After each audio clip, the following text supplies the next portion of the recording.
Pulitzer Prize-winning Jewish author Philip Roth died Tuesday of congestive heart failure at the age of 85. Roth has written an array of highly acclaimed books in his lifetime till 2012, after which he announced his retirement.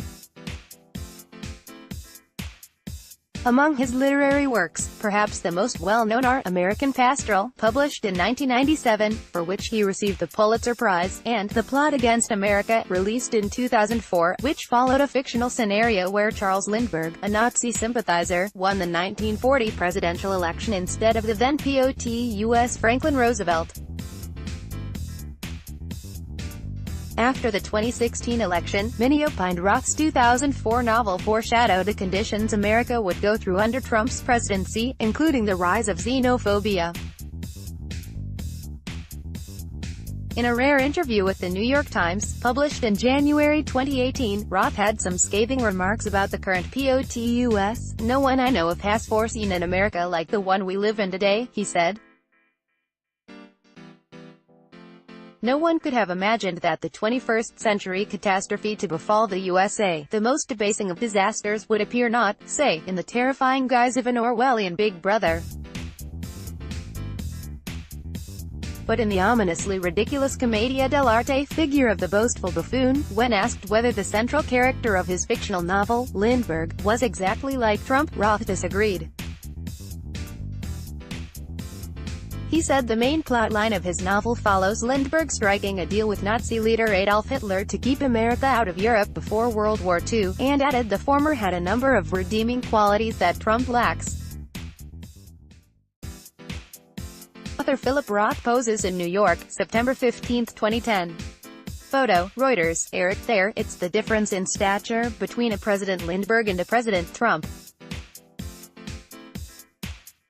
Charles Lindbergh, in life as in my novel, may have been a genuine racist and an anti-Semite and a white supremacist sympathetic to fascism, but he was also, because of the extraordinary feat of his solo transatlantic flight at the age of 25, an authentic American hero 13 years before I have him winning the presidency.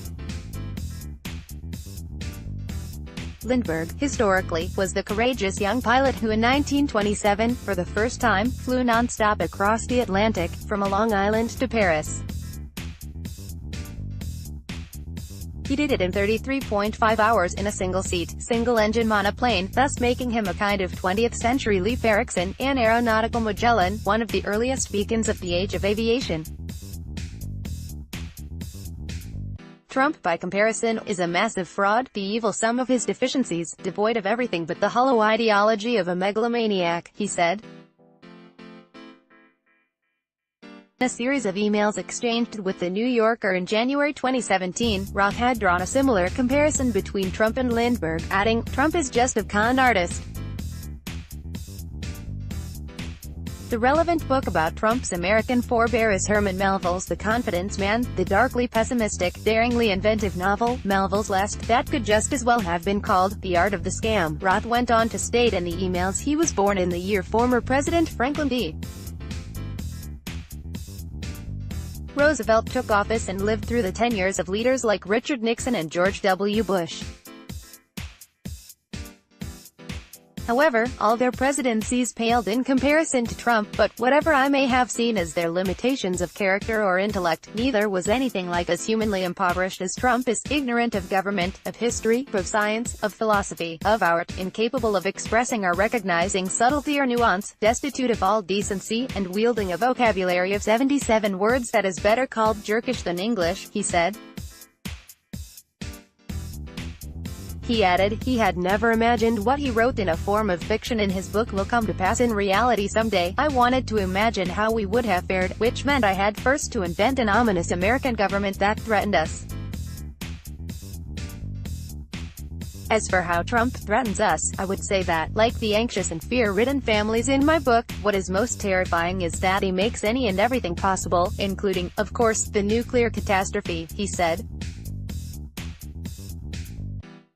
8 of Roth's novels were adapted into films, including Goodbye, Columbus, Partnoy's Complaint, The Human Stain, The Dying Animal, Elegy, The Humbling Indignation, and American Pastoral.